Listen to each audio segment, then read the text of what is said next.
Minggu terakhir bulan April ini kita tetap dengan temanya penyerahan diri. Dan sekarang sesudah 3 minggu kita lihat Tuhan Yesus, sekarang kita juga dalam penyerahan diri. Dari Kolose pasal 3 ayat 1 sampai 17. Mungkin yang ayat 1 sampai 4 dulu saya baca. Karena itu, kalau kamu dibangkitkan bersama dengan Kristus, carilah perkara yang di atas, di mana Kristus ada, duduk di sebelah kanan Allah. Pikirkanlah perkara yang di atas, bukan yang di bumi.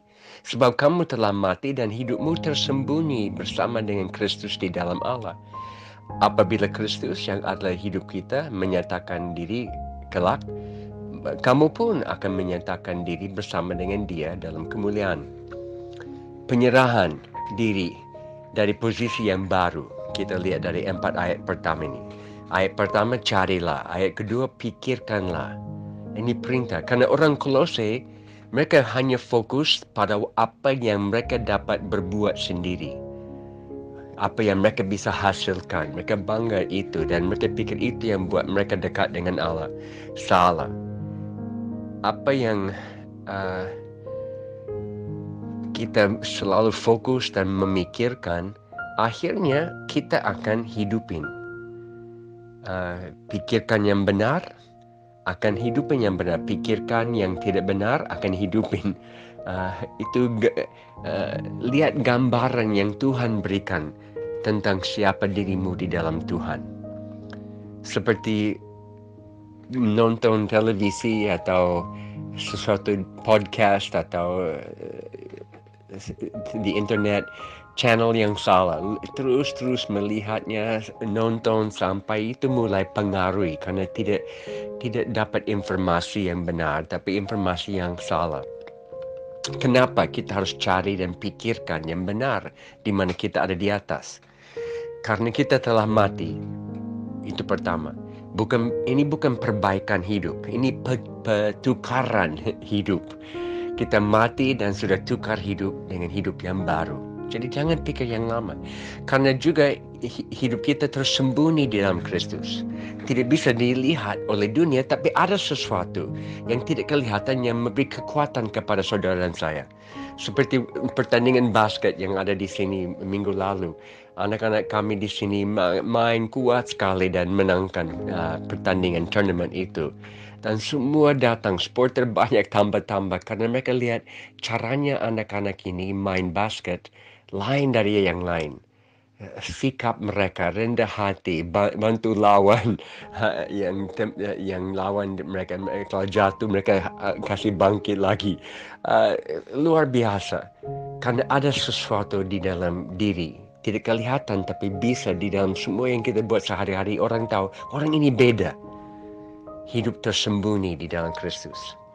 Dan karena juga yang ketiga, karena kita akan menyatakan diri bersama dengan Tuhan dalam kemuliaan. Artinya kita tahu siapa akan menang. Jangan lihat semua tanda-tanda negatif, ekonomi negatif, perang, wabah, dan lain-lain.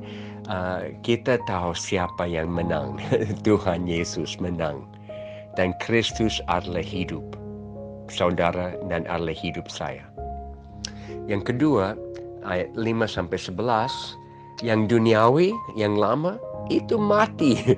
Selamat tinggal kepada semua yang lama. Saya baca, karena itu, matikan dalam dirimu segala sesuatu yang duniawi, yaitu percabulan, kenajisan, hawa nafsu, nafsu jahat, juga keserakahan, dan yang sama dengan penyembahan berhala. Semua itu mendatangkan murka Allah.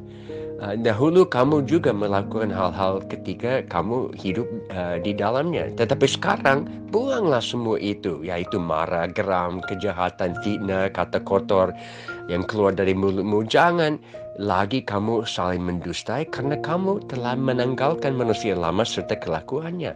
Dan telah mengenakan manusia baru yang terus-menerus dibaharui untuk memperoleh pengetahuan yang benar menurut gambar kaliknya.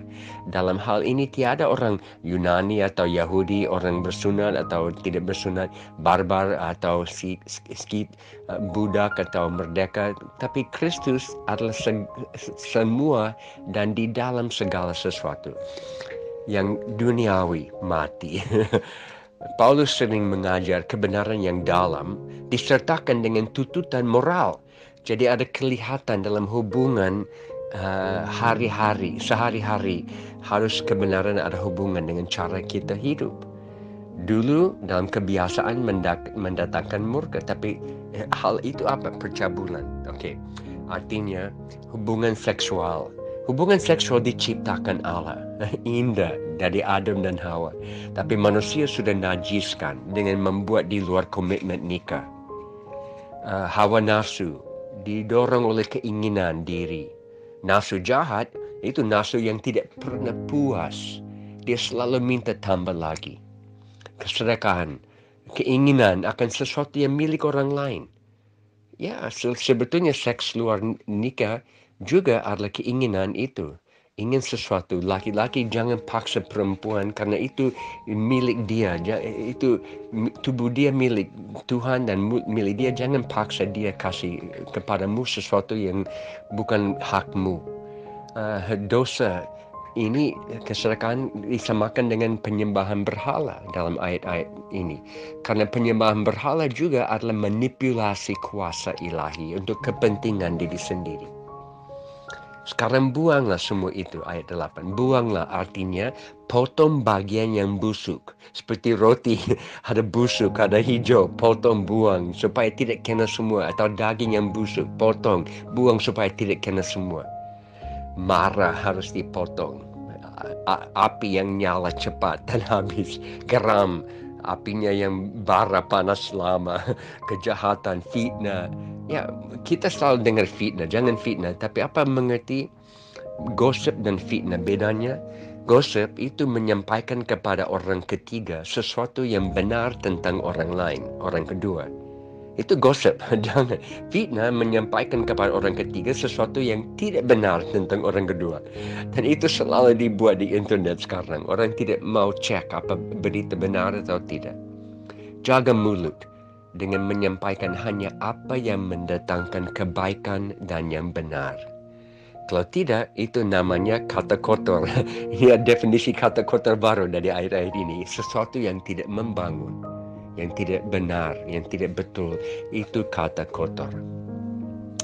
Dan itu kebiasaan manusia lama, yang mementingkan diri sendiri. Nah, contoh 1 ayat 9, jangan mendustai. Karena manusia lama tidak tinggal lagi di alamat ini. Manusia baru, ayat 10, sudah tinggal di sini. Dan dia selalu dibaharui terus-menerus. Jangan puas dengan pemulihan separuh. Ingin gambar dirimu dipulihkan total. Seperti kantong kulit tidak bisa isi anggur baru. Contoh minuman di dalam plastik. Sering anak-anak kecil mau minuman di dalam plastik dan ada sodotan. Tapi kadang-kadang ada lubang di plastik. Dan ya jangan isi di dalam plastik yang berlubang. Itu artinya hidup ini baru. Isi dalam yang plastik yang tidak ada lubang. Kenakan ayat 12-17. Kenakanlah Kristus dan sifatnya. Saya baca, karena itu sebagai orang pilihan Allah dikuduskan dan dikasihinya. Kenakanlah belas kasihan, kemurahan, kerendahan hati, kelemah lembutnya, kesabaran. Sabarlah seorang terhadap yang lain. Ampunilah seorang akan yang lain apabila ada seorang menaruh dendam terhadap yang lain. Sama seperti Tuhan telah mengampuni kamu, kamu perbuat juga demikian. Dan di atas semua kenakanlah kasih sebagai pengikat dan yang mempersatukan dan menyempurnakan. Hendaklah damai sejahtera Kristus memerintah dalam hatimu. Karena untuk itu kamu telah dipanggil menjadi satu tubuh. Bersyukurlah. Hendaklah perkataan Kristus diam di dalam dirimu dengan kekayaannya di antara kalian. Sehingga kamu dengan segala hikmat mengajar, menegur seorang dengan yang lain sambil nyanyikan mazmur dan puji-pujian dan nyanyian rohani. Kamu mengucap syukur kepada Allah di dalam hatimu.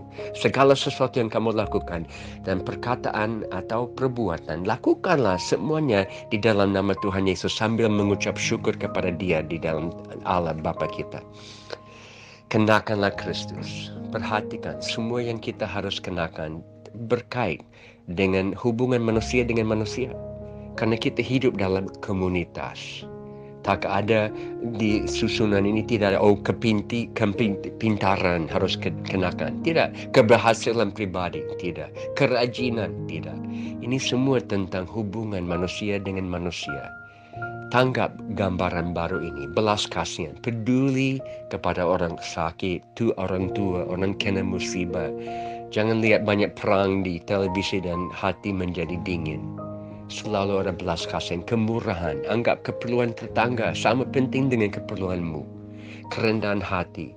Bukan orang yang kalah dan lemah, tapi dari posisi yang dia tahu siapa dia. Dan dia ingin rendahkan diri. Kelemah lembutan. Kekuatan yang tidak harus berteriak, lihat saya. Kesabaran. Sabar dan ampunilah. Karena itulah sikap Tuhan terhadapmu. Kasih, damai sejahtera, bertindak. Damai sejahtera memerintah, artinya wasit, seperti pertandingan.